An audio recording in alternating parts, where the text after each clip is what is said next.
Hello सांग मैंने मु शुभ स्वागत कर मोर यूट्यूब चैनल शुभ भाभी को आसतु आज किसी नुआ आइटम बनैबा तो जो मानू बहुत ही पसंद अंडा आ फास्टफूड जिनस तो से ये वीडियोटा तो डेरी नक चलतु बनैबा आगे जब वीडियो को लाइक शेयर करना तो प्लीज़ लाइक कमेंट शेयर करूँ आ सब्सक्राइब कर जमा भी भूलु नहीं। तो डेरी नक चलतु बनैबा रेसिपी आरंभ करवा। प्रथमे गैस ऑन करी से गोटे कड़ाई बसातु कड़ाई रे 2 कप पानी दिंतु से आम ये नहींचु 4टा मैगी तो मैगी को आम पकईदे भल भाव सीझा छाड़ीदे ये 2 मिनट तक सीझा छाड़ीदे 2 मिनट भर आम मैगी ये पूरा सीझी जाइए देखिपे ये मैगी केते भल भाव सीझी जाइए देखिए सीझी कि नहीं। तापर गोटे पात्र को काढ़ीदेवे तापर से कड़ाई रे 2 चामच तेल नेबे तेल ये आमर 2टा अंडा आम भांगी देलु अंडा भांगी भल भाव फ्राए करूँ अल्प किसी लुण पकेबे लुण पकड़ा भूलें नहीं कहीं लुणटा पकई तार अलणा लगी न था तार स्वाद ही बहुत भल आसता है। तो एमती ही भल भाव मेल्ट करेंगे मेल्ट कलापर भल भाव फ्राए करदे देखिपे ये 2 मिनट भल भाव फ्राए कलापर एमती फ्राए हो गोटे प्लेट्रे काढ़ीदेवी आउ पुणी से कड़ाई आम तेल किसी दबा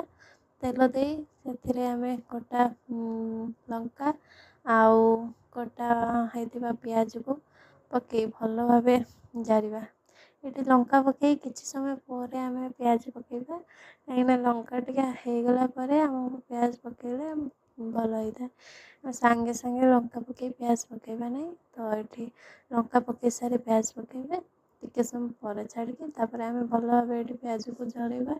ये 2 मिनट पियाज को भल भाव जरइबा टिके सुनेली रंग आसारा आम टमाटो छाड़ टमाटो को भल भाव गलैदे आ सांगे सांगे आम लुण स्वाद अनुसार आउ हलदी आम गोटे चामच ये ना हलदी पकई भल भाव गलैबा मसला को आम ये भल भाव जरइबा आउ से मैगी मसला दबा मैगी मसला मुझे 3 पैकेट देती आउ ये मो चिली सॉक्स टिके देती आउ टमाटो सॉक्स सोया सॉक्स सब दे देती कहीं ये सब देले टे टेस्ट भल होता है आदि आप चाहिए भी स्किप करें तो ये सब देकी भलसे मुझे मेल्ट कर देती भल भाव फ्राए कर देती फ्राए होगापर किसी समय ये 2 ରୁ 3 मिनट आम भल भाव जरई फ्राए होता अंडा को पकई से रखि सीझा मैगी को पकई भल भाव आम मिक्स करवा मिक्स कलापर आम भल भाव मिक्स करवा जमा भी रखानी एमती मिंचा भल भाव आम खड़िकार नटपट करदे जहाद्वारा कि आमर मैगी सब गोटे गोटे हो खावा बेले बहुत ही भल ये आसो तो से भल भाव गलैदे ये देखु पार्थ आमर भल भाव गलई देती आमर मैगी प्रस्तुत हो थे एमती निश्चय बनातु देखिए केते ही बढ़िया लगे सुंदर भाव देखा जमती सुंदर खावा के बहुत ही टेस्ट लगे। तो चलते आम गोटे प्लेट काढ़ीदे तो ये देखिपे के सुंदर भाव आमर मैगी हो जाए तो निश्चय एमती सुखा ट्राए करेंगे। तो